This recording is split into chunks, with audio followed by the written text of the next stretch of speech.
የሚያስፈልጉ ግብአት ላይ አንደኛ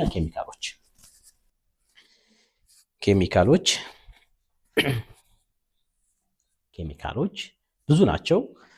ቢያንስ በአንድ ፎርሙላ ላይ ከ4 ያለነሱ ኬሚካሎች እንደየሁኔታው እስከ 7-8 ሊሄድ ይችላል። እሱን ዲቴል በየፎርሙላው ስር የምናየው ነው። ሁለተኛ ሚዛን፣ ዲጂታል ሚዛን ያስፈልጋቸዋል። ዲጂታል ሚዛን የምንጠቀመው ለምንድነው? ኬሚካሎችን ቅድም መጀመሪያ የሰጠናችን ዋናው ዓላማ ስንል የሬሾ ትክክለኛነት ወይም ቀመር ብለናል አይደል? ኬሚካሎች ሁልጊዜም ፈሳሽም ይሁን ጀል ፓውደርም ይሁን ምን የሚመዘነው በሚዛንና በሚዛን ብቻ። ፈሳሽ ስለሆነ በሊትር አይመዘንም። እንደ ኬሚካል ስንመጣ አብዛኛው የሳሙና ኬሚካሎች ፈሳሽ ናቸው። አብዛኛው ኬሚካል ፈሳሽ ነው። ሁሉም ግን የሚመዘነው በሚዛን ነው። ለምን መሰላችሁ? አንደኛ ስትሸጡት ራሱ በኋላ ውጤቱን የምትሸጡት በሚዛን ነው። ፈሳሽ ሳሙና ሊትር ይላል ዩኒቲው ላይ፣ ግን መጀመሪያ ተመዝኖ በሚዛን ነው ወደ ጀሪካ የሚከተተው። ስለዚህ አንዳንድ ኬሚካሎች ሃይ የሆነ ደንሲቲ ያላቸው ፍግት አይደል? ደንሲቲ ታውቃላችኋል? ክብደት ለምሳሌ የዘይት ክብደት 3.5 ነው ፍግተው አይደል? ከውሃ ጋር እኩል አይመዝንም። ሶዲየም ሲልኬት የመንገድ ሬንጅ ብታዩ ይሄ ሬንጅ መንገድ ላይ ክብደት አላቸውና አንዳንድ ኬሚካሎች ደንሲቲ ስላላቸውና ትነት ስላላቸው በኪሎግራም ተመዝነው ይሰራሉ። ሪዛልቱን በኪሎግራም ተመዝኖ ይሸጣል። ስለዚህ ዲጂታል ሚዛን የሚያስፈልገን ውጤታችን ስንሸጥ ኪሳራ እንዳይገጥመን በኪሎ መዝነን በኪሎ ለመሸጥ። ሁለተኛው ደግሞ የቀመር መዛባት ወይም ስንሰራ ሬሾ መዛባት እንዳይገጥመን በኪሎግራም መጠቀም ይኖርብናል። ለሁለት ዓላማ። ለምሳሌ ሶዲየም ሲልኬት የምትባል ኬሚካል የሚያውቃል? ሶዲየም ሲልኬት አሁን ደንሲቲዋ ከፍተኛ ነው። 2 ሊትር ሃይላንድ ይዘህ ብትሄድ በዛ ሙሉ ከሰጠ ሻጩ ኦልሞስት የሚቀበልህ ከ3.5 እስከ 4 ኪሎ የሚል ነው የሚያስብብህ ማለት ነው። ደንሲቲው ከፍ ስለሚል በሊትር የምንጠቀም ከሆነ የዛ የኬሚካል አማውንት ከፍ ይልብናል ማለት ነው። ያ ከፍ በማለቱ አንድ ስንሸጥ የገዛነውና በ4 ኪሎ ሂሳብ ነው ስንገዛ ኬሚካል ስንሸጥ በዛ ከሸጥ ነው የኪሳራ ይደርስብናል አንደኛ። ሁለተኛ ሬሾ አይመጣጠንም፣ ከፍና ዝቅ ይልብናል። ከዛ አንፃር ምን እናደርጋለን? በሚዛን መዝነን እንጠቀማለን። በሚዛን መዝነን እንሸጣለን። የመጀመሪያው ሚዛን ላይ ስንመለከት የሚዛን አኩሪያንሲ ወይም አጀስትመንቱን ያው ብዙዎች ታውቃላችሁ። አኩሪያንሲያቸው ይለያያል። ሚዛኑ ሁሉ እኩል ስታርታፕ የለውም። ለምሳሌ እኛ ጋር ተግባር የምናይባት ትንሹ ኪችን ሚዛን አወቃቸው ማር ቤት ያለችው የምግብ መመዘኛው ትንሽዬዋ የወርቅ እነሱ አሁን ከ1 ግራም ሊጀምር ይችላል። ሱቅ ላይ ሲመጡ ደግሞ 40 ኪሎ ዲጂታሏ እሷ ከ5 ግራም ነው የምትነሳው። እንደ ሁኔታው 2-3 ይነሳል። እኛ ጋር ግራውንድ ነገር የምናየው ሚዛን ደግሞ ትልቁ ይሄ የምድር ላይ 120 ኬጂ እና 140 የሚነሳው ከ20 ግራም ነው። which means እችን ፓርከር የሚያክል ኬሚካል ብሰጠው እሱ አይመዝንልኝም፣ አያውቃትም። ለምን? ሚዛኑን የፈበረከው ኢንዱስትሪ ወይም ሚዛን የሰራው ሰው አጀስትመንት አኩሪያንሲውን ከ20 ግራም አንድ ብሎ እንዲመዝን ነው የሰራለት ማለት ነው። ስለዚህ እናንተ 19 ግራም ብትሰጡት ለሚዛኑ አያነብላችሁ። ነገር ግን 39 ብትሰጡት 2-1 ነው የሚያነበው። 20ውን አንድ ብሎ ስለሚቆጥር ሌላ 20 ስላልሞላለት አይቆጥረውም። ይሄ ምን ያደርጋል? የሚዛን አኩሪያንሲውን አላወቃችሁ ማለት የምትሰሩት ሪዛልት ምን ይሆናል? ይበላሻል። ለምሳሌ አንድ ቅድም ፕሪዘርቫቲቭ ስላነሳው ነው ያነሳል። ምሳሌው ፕሪዘርቫቲቭ ስንጠቀም ለ100 ሊትር ሳሙና 100 ግራም ልንጠቀም እንችላለን። ለ100 ኪሎ ኬሚካል ውህድ ማለት ነው። በዚህ ሚዛን የምንመዝን ከሆነ ኦልሬዲ 100 አድርገው እሱ በ20 አካፍሎ ነው የሚመዝንልህ። ስትመዝን በአጋጣሚ አንተ 101 ሆነብህ በትልቁ 101 ከሆነ እሱ 99 ብትሰጠው አይጎደል 1 ነው አንተ። እሱ ግን 19 ቀንሶ ነው የሚመዝንልህ። ያ ማለት የፒኤች ልዩነት ሊያመጣ ይችላል። ስለዚህ በምትሰሩት አማውንት መጠን ተስማሚ የሆነ ሚዛን መጠቀም ያስፈልጋል። ለምሳሌ የምትሰሩት 100 ኬጂ አውትፑት ያለው ከሆነ ከፍ ያለ ሚዛን መጠቀም አይከብዳችሁ። ለምን? ሚኒመም ኬሚካሎች ከ20 ግራም ከፍ ያለ ስለሚሆን ማለት ነው። እሺ። ነገር ግን ለሙከራ ብላችሁ ደግሞ እናንተ አንድ ፍሬ ሳሙና የምትሰሩ ከሆነ ለሙከራ ብላችሁ አሁን ነገ የገላ ሳሙና አሳያችሁ አንድ ፍሬ ብሰራ አንድ ፍሬ ቶታሊ ሳሙና የኬሚካሎች ውህድ እንኳን 100 ግራም ሊሆን ይችላል የገላ ሳሙና ስለሆነ ቶታሊ የሙሉ ኬሚካሎች ውህድ ያ ማለት ይሄን ለ7 ባካፍለው ለእያንዳንዱ ኬሚካል 15 16 አይነት ግራም ይመዝነው በዚህኛው ሚዛን መመዘን ማለት ከና አይቻልም እንደማለት ነው። ስለዚህ ሚዛን ስንናሳ አንደኛ አኩሪያንሲው ማየት ያስፈልጋል። አኩሪያንሲው ከስንት ነው አጀስትመንቱ የሚለው ማየት እና የምንሰራው ማንዳቶር ከሁሉም ግብአት የመጀመሪያው አስፈላጊው ምንድነው ሚዛን ነው። እሱም ዲጂታል ሚዛን ስትገዙ ከግንዛቤ የምታስገቡት ያው አንደኛ ያሁኑ አጀስትመንታችሁን፣ ሁለተኛ ያው ሰው አሁን ላይ ማንንም ሰው አይሸወድም። ቻርጅ ይወስዳል ወይ ባትሪ አለው ወይ ምን ያክል ይቆያል ማርኩ ምንድነው የሚሉትን ያው ከግንዛቤ ማስገባት ያስፈልጋል። ሁለተኛው ማቴሪያላችን ፒኤች። ሁለተኛው እዚህ ጋር ያወራናት ፓወር ኦፍ ሃይድሮጅን ወይንም ሊትመስ ፔፐር ወይም ፓወር ኦፍ ሃይድሮጅን ስንመለከት ቅድም ያየነው ነው። አንደኛ የሳሙናውን ጤናማነት ለማወቅ፣ ሁለተኛ የኬሚካሎችን ጤናማነት ለመለካት። አሁን የሳሙናውን ብቻ አይደለም ስንገዛ ኬሚካል የተበላሸ ቢሰጠን፣ ኤክስፓየርድ ያደረገ ኬሚካል ቢሰጠን፣ የነፈሰበት ቢሰጠን ፒኤቹን ማወቅ በፒኤቹ መለካት ያስፈልጋል።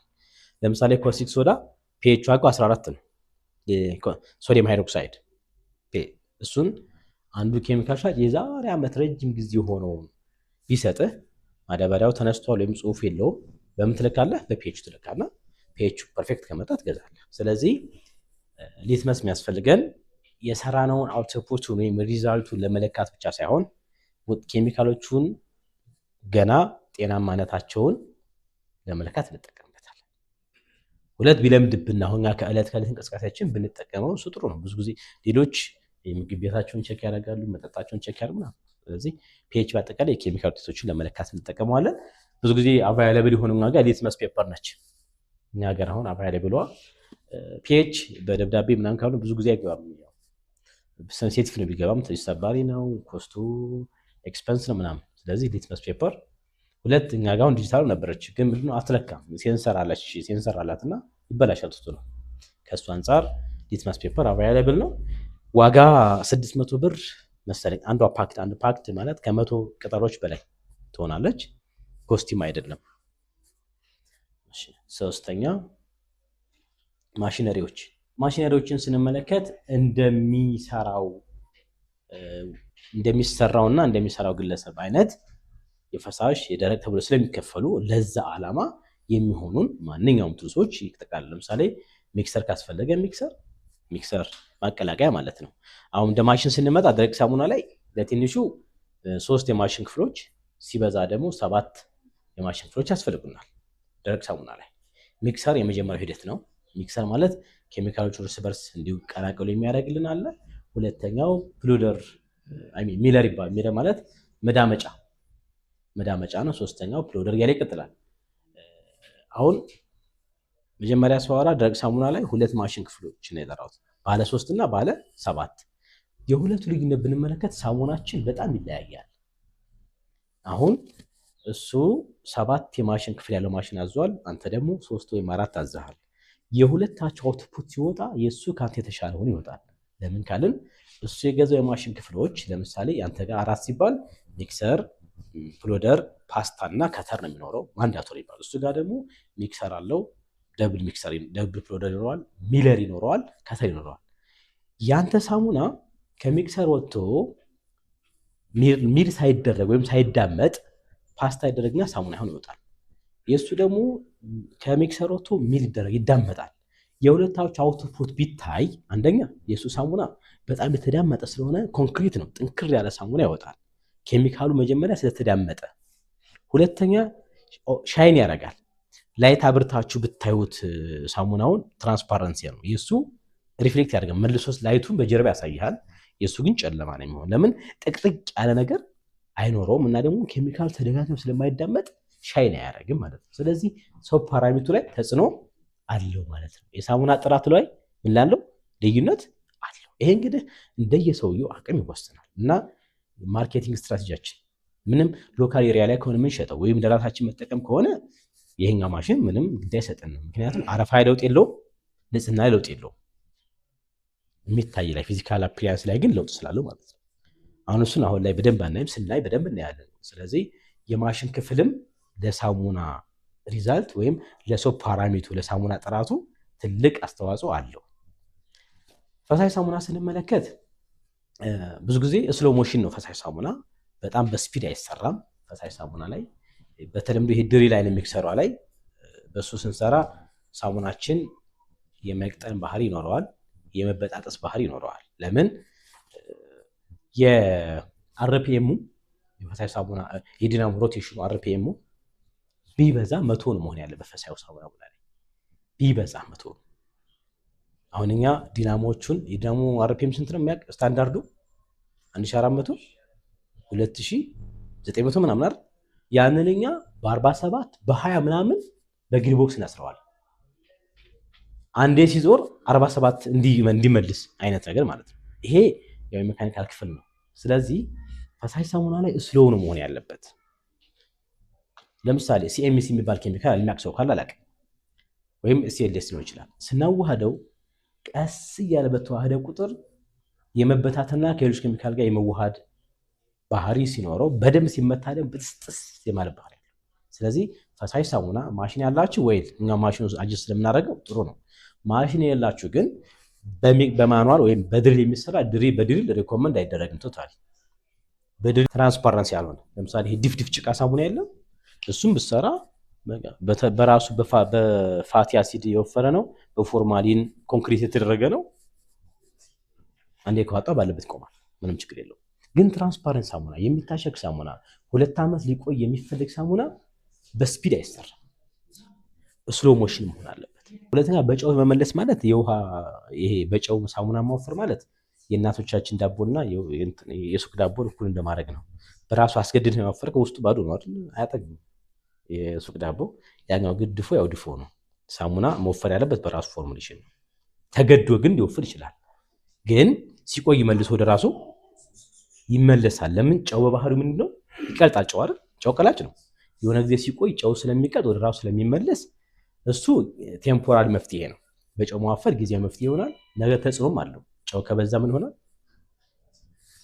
ጨው የእጅ መብላት ምናምን ስለሚኖረው ቢቻል ስታንዳርድ በሆነው መንገድ መሄድ፣ ከቀጠነብህ ግን እንዲያልከው እንደ ማርኬት ይሄ የሚወሰነው ግን ማርኬታችን ላይ ለምሳሌ 1 ሊትር 40 ብር የሚሸጥበት ቦታ ላይ አንተ ሳሙና መርተህ ያንተ ፎርሙላ 80 ብር ከፈጀ ምንም አይጠ ያንተ ኳሊቲ ያንተ ጥራት አይዶንት ኬር ማርኬቱን ታሳቢ ስለማያደርግ እሱ እንግዲህ ፎርሙላ ክሬት ስናደርግ ምን ይሆናል?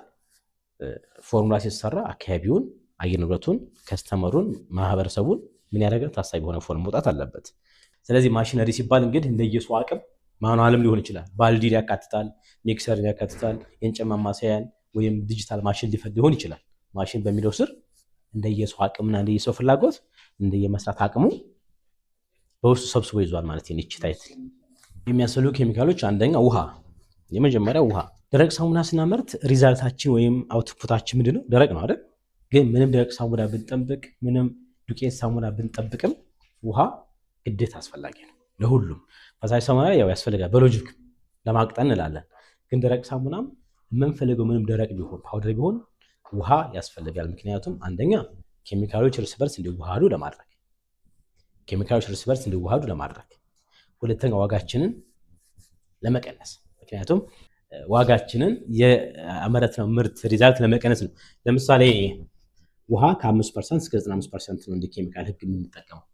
ከ5% እስከ 95%፣ ከ5% እስከ 95 ማለት 5% ውሃ የምንጠቀምበት የምርት አይነት አለ፣ 95% የምንጠቀምበት የውሃ የምርት አይነት አለ ማለት ነው። ከደረቅ ሳሙና ይልቅ ፓውደር ሶፕ፣ አሁን ፓውደር ሶፕ ላይ 5% ማክሲመም 5% ውሃ ነው የምንጠቀመው። ይህ ማለት ምን መሰላችሁ? 100 ኪሎ ግራም ዱቄት ሳሙና ልናመርት 5 ኪሎ ግራማችን ውሃ ነው እያልን ነው። ስለዚህ የ95 ኪሎ ግራም ኬሚካል እንገዛና 5 ኪሎ ግራም ውሃ ጨምረን 100 ኪሎ ግራም ውጤት እናገኛለን ስንል 95% ደግሞ የምናመርትበት በረኪና ካልሽየም ሃይፖ የሚቆጠረው ካልሽየም ሃይፖ እንግዲህ ግዴታ አይደለም እስከ ስለሚል 90 ማድረግ ይቻላል ምናምን 95% ውሃ ተጨምሩና 5% ኬሚካል ጨምራችሁ 100% ሪዛልት ማውጣት ይቻላል ማለት ነው። ይሄ እንግዲህ አጠቃላይ በኬሚካል ህግ ነው ከ5 እስከ 95 እንጂ ፈሳሽ ሳሙና ለምሳሌ አንተ 80 ምናምን ነው ተጠቀማል 85%፣ 83%፣ 87% ሊሆን ይችላል። ፈሳሽ ሳሙና የልብስ ሲሆን ባጭሩ ኬሚካል ነው ውሃ የሚጨምርበት ፐርሰንት ከ5 እስከ 95% ሲሄድ ሶስት አይነት ጥቅሞች አሉት። ውሃ የመጀመሪያው ከ5 እስከ 95 ፕሮፊት ማርጂናችን ከፍ እናደርጋለን ማለት ነው። ሁለተኛው ይሄ ትርፍ ወይም ሁለተኛው ማዋሃድ ምንድነው? ኬሚካሎች እርስ በርሳቸው እንዲዋሃዱ ማድረግ። ለምሳሌ አሁን እንትን ነው ዱቄት ሳሙናዎች አሉ እንዳይጣበቁ ማድረግ። አንዱ ጋር ሄዶ ጥብቅ እንዳይሉ አንዱ ኬሚካል ጋር እንዳይጣበቁ ውሃው ይበትናቸዋል። ለምሳሌ ኦፕቲካል ብራይትነስ የሚባል ኬሚካል አለ። ኦፕቲካል ብራይትነስ በተለምዶ ማንጫ እቺ ነጠላ ኩታም እና ጋቢ የምናነጣባት ኬሚካል እሷ በየትኛውም ፈሳሽና ደረቅ ሳሙና ምርት ላይ ሻይን እንዲሆን ምርቱ እንዲያንጸባርቅ ሻይን ያደረገ ምርት እንድናመርት የምትረዳን እሷ ናት። ዓላማው ሻይን ማድረግ ብቻ ሌላ ምንም ጥቅም የላትም። ስለዚህ ሳሙናችን ሻይን እንዳደረግ ኦፕቲካል ብንጨምር ኬሚካል ብንጨምራት ምን ትሆናለች? ጥንጥዬ ስለሆነች የጨመረው ኬሚካል ወይም አንዱ ዕቃ ላይ ተጣብቃ ትቀራለች። ያ እንዳይሆን ውሃ ላይ በትናትና መጀመሪያ እናዋሃለን። ቅድም ፎርማሊን ለምሳሌ ፎርማሊን ትንሽ አማውንት ናት። ኬሚካል ላይ አንጨምራትም። ፎርማሊን ውሃ ላይ የምንጨምረው ውሃ ላይ ለምን? ትንሽ ስለሆነች ውሃውን መጀመሪያ ማከም ያለብን ውሃው ላይ ማዳረስ ያለብን። ስለዚህ ውሃ ኬሚካሎች እርስ በርስ እንዲዋሃዱ ለማድረግና ምርት መጠኑን ከፍ ለማድረግ ይጠቅመናል። ሌላው ደግሞ ኬሚካል ሪያክሽኑ በደንብ እንዲካሄድ ያደርጋል። ኬሚካል እንዲቀላቀል ማድረግ፣ የኬሚካል ሪያክሽኖች እንዲካሄዱ ማድረግ። ለምሳሌ ሪያክሽን ላይ ስናስብ ላብሳና ሶዳሽ ከሲዮ ሶዳ ብንከተው ለምሳሌ ውሃ ከሌለው በደንብ ሪያክት ያደርጉ አይችሉም። ስለዚህ ኬሚካሎች እንዲዋሃዱ ኬሚካል ተጣብቆ እንዳይቀር አንዱ ቦታ እንዳይቀር ተደራሽ እንዲሆን እናደርጋለን። በተለይ እንዳልኳችሁ ትንሽ አማውንት የምትጠቀሙ ከሆነ ኬሚካሎች ትንሽ አማውንት ለምሳሌ 9 ኪሎ ኤስኤልኤስ ላይ 9 ኪሎ ኤስኤልኤስ ይባል ኬሚካል ላይ ትንሽ ኦፕቲካል ቢጨምርበት ኤስኤልኤሱ ይይዛታል፣ ጥብቅ ያደርጋትና ይቀመጣል እዛው ላይ ሊጓጉሉ ይችላል። ያ እንዳይሆን ውሃው ይሄንን ሶልቭ ያደርጋል ማለት ነው። ሌላው ዱቄቶች እንዲበተኑ አንድ ቦታ እንዳይጣበቁ ለምሳሌ ሶዳ አሽን ብንመለከት ብዙ ጊዜ ሶዳ አሽን እንጠቀማለን። ዱቄት ናት። ሲሶፕ የሚባል ኬሚካል የሚያውቃል ፓተንትድ ነው። የሆነ ሀገር ውስጥ ያለ ፓተንት የሆነ ፎርሙሌሽን ነው። ግን ምንድነው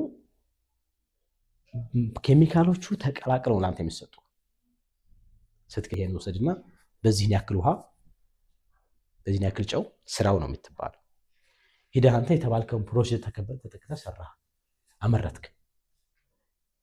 አሁን እዛ ውስጥ ኦፕቲካል ብራይትነስ ቢኖረው ወገንተኛ ነው የምትሆነው። አንዷ ጋር ተጣብቃለች። ትንሽ የኬሚካል ከሆነች ዲሶልቭ መደረግ ያለበት መጀመሪያ ውሃ ላይ ነበር። አንድ ሁለተኛ ውስጥ የጨመርከው ኬሚካል ምን ይሁን አታውቀውም። ኦልሬዲ ተቀላቅሎ የተሰጠ በውሃ ነው የምትሰጠው። ገብቷል? ያ እንዳይሆን እያንዳንዱ ሰው ፎርሙላ ሲሰራ ኬሚካሎቹን በትክክል ከነ አማውንቱ ከነ አድቫንቴጅ እና ዲስአድቫንቴጅ ማወቅ ግዴታ ነው። ስለዚህ ውሃ እንደዚህ አይነት ነገሮችን ለመፍታት ይረዳናል ማለት ነው። ሌላው የምርት ጥራትን ለማሻሻል አረፋን ያሻሽላል፣ ቀለምን ያሻሽላል፣ ሽቶን ያሻሽላል። ውሃ አሁን አክቹሊ ኢንተርኔት ተገንዝበህ ታውቃለህ? ውሃ ሽቶና ቀለም እንደሚያመጣ፣ ሽቶ አረፋ እንደሚጨምር፣ ውሃ ሳሙና ላይ አረፋ እንደሚጨምር። ጥሩ። ስለዚህ ግን ውሃ የሳሙናችሁ ላይ አረፋ ያጠነክራል፣ ሽታን ያሻሽላል፣ አረፋን ያሻሽላል ስንል ውሃን በሁለት ከፍለን ነው የምናየው፣ ሃርድ ዋተር ኤንድ ሶፍት ዋተር። ይሄኛውን የሚሰጠን የትኛው ውሃ ነው? አሁን ያልኳችሁ ውሃ አረፋ ይጨምራል፣ ሽታውን ያጠነክራል፣ ቀለምን ያመጣልናል። ግን ሃርድ ዋተር ሶፍት ዋተር፣ ሃርድ ዋተር ከተጠቀም ቶታሊ ዲስሚስ ነው ይበላሻል። ሶፍት ዋተር ሲሆን ያ ማለት ሶፍት ዋተር በሳሙናችን ስንጠቀም ሳሙናችን ውስጥ አረፋ፣ ቀለምና ሽታውን የተሻለ እንዲሆን ያደርገዋል። በሚገርምህ ውሃው ከተበላሸ ሽታው ይቀየራል፣ አረፋው ይጠፋል፣ ቀለሙ ሌላ ነገር ተአምር ነው የሚሆነው። ለምን? ፈሳሽ ሳሙና ላይ 80% ውስጥ ነው፣ ወይም ደግሞ አሟሚ ስለሆነ ተበላሽቷ መጀመሪያው ማለት ነው። ስለዚህ ውሃ ላይ ጥንቃቄ ማድረግ ያስፈልጋል ነው። ሶፍት ወተር ማለት ዝቅተኛ ካልሽየም እና ዝቅተኛ ማግኒዥየም ያለው ውሃ ማለት ነው። የካልሽየም እና ማግኒዥየም ውጤቱ ዝቅተኛ ሆነ ሶፍት ወተር፣ ወይም ሌላ ደግሞ ንጹህ የሆነ አሁን ሶፍት ወተር ውሃን በሁለት ከፈል ነው፣ ሃርድ እና ሶፍት። ዝቅተኛ የሆነ ማግኒዥየም እና ካልሽየም ያለው ሲሆን በቀጥታ በሌላ አማርኛ ልንገራችሁ መሰለህ፣ ሶፍት ወተር ማለት ለመጠጣት ቢሰጠን ስትጠጣው እስኪ እንደው ለየው ምን አለው ውስጡ ላይ ካልክ ፒኤች ስንት ይሆን ብለህ ካየህ ኬሚካሎች ለማናቸው ብለህ የምታስብ ከሆነ ምን ሆናል? ሃርድ እንጂ ሶፍት ወተር ማለት ንጹህ፣ ሃርድ ወተር ማለት ቆሻሻ ማለት አይደለም። የታሸገ ውሃ ከምን ይመደባል? ከሃርድ ወተር። ቆሻሻ ስለሆነ አይደለም፣ በውስጡ ከፍተኛ የሆነ የኬሚካል ኮንተንት እና ሚኒራል ስላለበት ሃርድ ወተር መድበዋል። ስለዚህ ሶፍት ወተር ማለት ዝቅተኛ ካልሽየምና ማግኒዥየም ያለው ለሳሙና ለኬሚካል መስሪያነት ተስማሚ የሆነ ውሃ ብለን እንወስዳለን። ሃርድ ወተር ግን የማይታወቅ የሶዲየም መጠን አሁን ብታውቀውም ምንም አድርጋችን ተጽፏል እንጂ እዚህ ጋር ፐርሰንቴጁ በአንድ ሊትር ምን ያክል እንደሌለ አታውቅም። ማከም ራሱ ይከብዳል። ስለዚህ ሃርድ ወተር ስንመድበው የኬሚካል ኮንተንት ያለበት ሶዲየም ያለበት እና ቆሻሻ ያለበት ውሃ ሃርድ ወተር ይመደባል። ከምንጩን ስንመለከት አሁን እስኪ ከሃርድ ወተር ውስጥ የታሸገ ውሃ ብለናል። ሌላ አንድ ምንጭ የሚጠቅስልኝ የታሸገውና ከምን የተገኘው ውሃ እንመድበው፣ ሃርድ እንመድበው። ውሃ በአራት ነው ሶርሱ። የቧንቧ ውሃ፣ የሃይላንድ ውሃ፣ የከርሰ ምድር ወይም ከመሬት የሚገኝ ውሃ እና የዝናብ ውሃ ናቸው። ምንጭም ያው ከመሬት ነው። ስለዚህ ሃርድ ወተር ውስጥ የታሸገ ውሃ መድበናል አይደለ? አንድ ጓደኛ ከምን ያለውን ሃርድ እንመድበው? የቧንቧው ወይስ የከርሰ ምድር ወይስ የዝናቡ? የከርሰ ምድሩን። የዝናቡ ጥሩ። ኦኬ። የሃርድ ወተር የሚመደቡት የቧንቧ የታሸገ ውሃና የከርሰ ምድር ውሃ ናቸው። ምክንያቱም ትዝ ካለ አሁን ሰዋራም ብዬ ነበር፣ ሃርድ ወተር ውስጥ የሚመደቡት የማይታወቅ የኬሚካል መጠን ያለውና በውስጡ አፈርና ዝቃጭ ቆሻሻ ያለበት። ቆሻሻ ማለት የአንተም ሎጂክ ያስኬዳል፣ እመጣልሃለሁ። የከርሰ ምድር ስናወጣው ስንጎትት ከስር ምናልባት ምንም ንጹህ ቢሆን እንኳን ምን ይወጣዋል? አፈር ምናምን ይኖረዋል። በተጨማሪ ደግሞ የጨው ምን ይኖረዋል? ሳልት አይደለ? ሳልት አለ። አሁን ለምሳሌ እነሱ ምን ይመድባሉ? ሃርድ ወተር ይመድባሉ። ጨው የሚል ውሃ እንዲሁም ዝቃጭ። አሁን ከርሰ ምድር ውሃ ምንም የምትዋጣው ትራንስፓረንስ የሆነ እቃ ውስጥ አድርገህ ብታስቀምጠው ምንም ብታጸዳው የሆነ ሰዓት ምን ሆኗል? ከስር ዝቃጭ ይኖረዋል። ያ ደግሞ ሳሙና ስትሰራ ቆሻሻ የሚያጸዳ ነገር እየሰራ ቆሻሻ ከገባበት ሳሙና አውቶማቲካሊ ሰፓሬት ያደርግ። ሳሙና ታውቃላችሁ፣ ሃይላንድ የሚሸጥ የሆነ ቦታ ላይ ሰፓሬት ያደረገ ታች በአማርኛ ማቀረር ሳሙናው ወይ ውሃ ክዳኑ ላይ ወይ እዚህ ጋር ውሃ ሌላው ሳሙና የሚሆን ገጥሟችሁ ያውቃል? ያ የሚሆነው ከሁለት ምክንያት ነው። አንዱ በውስጡ ሶዲየም ሲልኬት የምትባል ኬሚካል ስላለችው ዴንሲቲዋ ከፍ ስለሚል ስለምዘቅጥና፣ ሁለተኛው ደግሞ ውሃው ሃርድ ስለሆነ ሰፓሬት ስለሚያደርግ ይቀራል። ልክ ዘይትና ውሃ እንደማቀላቀል ከላይ እንሰፋን ነገር። ስለዚህ ሃርድ ወተር ውስጥ የምንመድባቸው የታሸገ ውሃና የከርሰ ምድር ውሃ ነው። የታሸገ ውሃ በውስጡ ኬሚካል ስላለው በውስጡ ያለውን ኬሚካል ማከም ስለሚያስፈልግ የማይታወቅ የጨው መጠን ስላለበት ምን አናደርግ አንጨምርም። ፎርሙላችን ውስጥ አሲድ ሲደመር ቤዝ ጨው ሲደመር ውሃ ያለው አይደለ?